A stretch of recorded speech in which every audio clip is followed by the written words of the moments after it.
Bon, malheureusement, mes chers amis catch addicts, j'aime pas vraiment faire ce type de vidéo sur ma chaîne, mais je suis quand même dans l'obligation de vous parler de ce qui s'est passé la nuit dernière. Beaucoup d'entre vous, vous avez découvert cette information ce matin au réveil. Moi, personnellement, ce n'était pas du tout mon cas. Au contraire, je m'apprêtais à aller me coucher. Et un de mes potes qui m'a envoyé un message sur Twitter en m'annonçant la mauvaise nouvelle. Et j'étais comme pour beaucoup d'entre vous quand vous avez découvert cette information. Je me suis dit, c'était pas possible, l'information est forcément fake. Quand j'ai vu d'où provenait cette information, ah là, clairement, j'ai pris un énorme coup dans la gueule. Parce qu'on a appris cette nuit par l'intermédiaire du compte Twitter de Triple H que Bray Wyatt s'est éteint à l'âge de 36 ans suite à une crise cardiaque. Vous avez bien entendu mes chers amis catch addicts, Bray Wyatt est décédé cette nuit à l'âge de 36 ans. 36 ans, imaginez mes chers amis catch addicts, c'est très jeune. Et je pense que comme pour beaucoup d'entre vous, je ne sais pas du tout quoi dire suite à ce décès. Donc ne vous attendez pas à ce que je fasse une vidéo de 20 à 30 minutes. C'est vraiment pas le but de cette vidéo. Il y a vraiment mon but, c'est de rendre hommage à ce personnage. Je dirais même à la personne, à Wheelan Rotunda, qui a incarné ce personnage incroyable de Bray Wyatt durant des années et des années. Un Wheelan Rotunda qui était connu pour être une personne hyper gentille dans les coulisses. Alexa Bliss a été la première à en parler. Et d'ailleurs, comme pour beaucoup de catcheurs, ce décès de Bray Wyatt a été un énorme coup de massue pour tout le monde.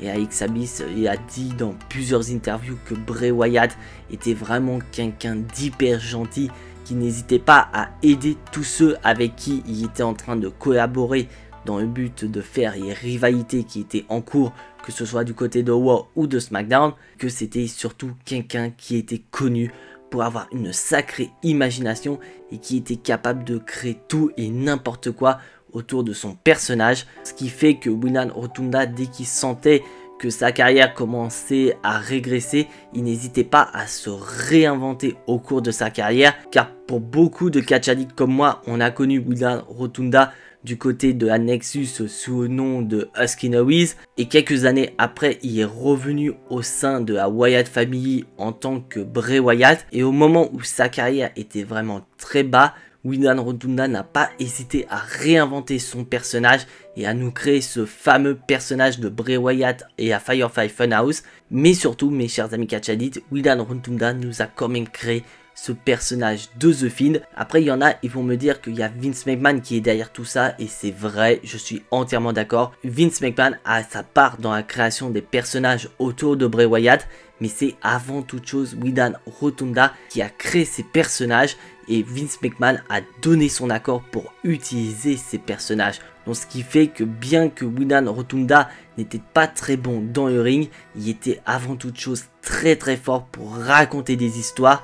Donc ce qui fait que c'était ultra top de voir arriver pour raconter ces histoires à travers des segments, des promos. Mais surtout, il faut quand même se rappeler des matchs scénarisés qu'il nous a fait durant l'ère Covid, où un certain Suri nous avait décortiqué le Firefly Funhouse match qu'il y a eu à WrestleMania 36 face à John Cena. Donc ce qui montrait que Bray Wyatt était très fort pour raconter des histoires, mais surtout il était très fort pour nous faire théoriser par rapport à certaines choses qui arrivaient avec le développement de son personnage. Déjà même là, quand il a fait son retour à Isumuz, un retour qu'on attendait énormément, bah on a eu l'arrivée de ce personnage de Oncle Howdy, et rien qu'avec l'apparition du personnage de Oncle Howdy, et bah Bray Wyatt nous faisait théoriser sur l'identité de Oncle Howdy, tout qu'on imaginait beaucoup de choses. Est-ce qu'on allait avoir un retour de The Fiend, ou est-ce qu'on allait avoir la création d'un nouveau personnage démoniaque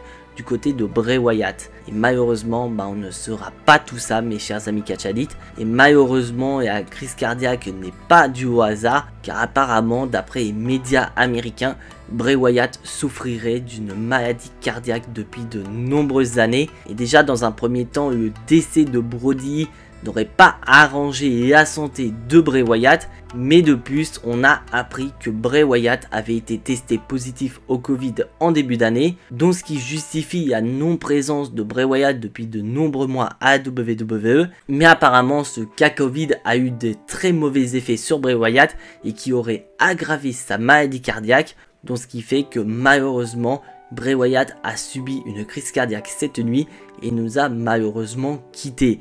Et imaginez ma tête quand j'ai appris le décès de Bray Wyatt, mais il y a quand même eu un certain Booker T qui lui était en live, il a appris en direct le décès de Bray Wyatt et je pense qu'on a tous eu la même réaction, on était sur le point de pleurer quand on a appris le décès de Bray Wyatt et à quel point ce décès marque vraiment les esprits.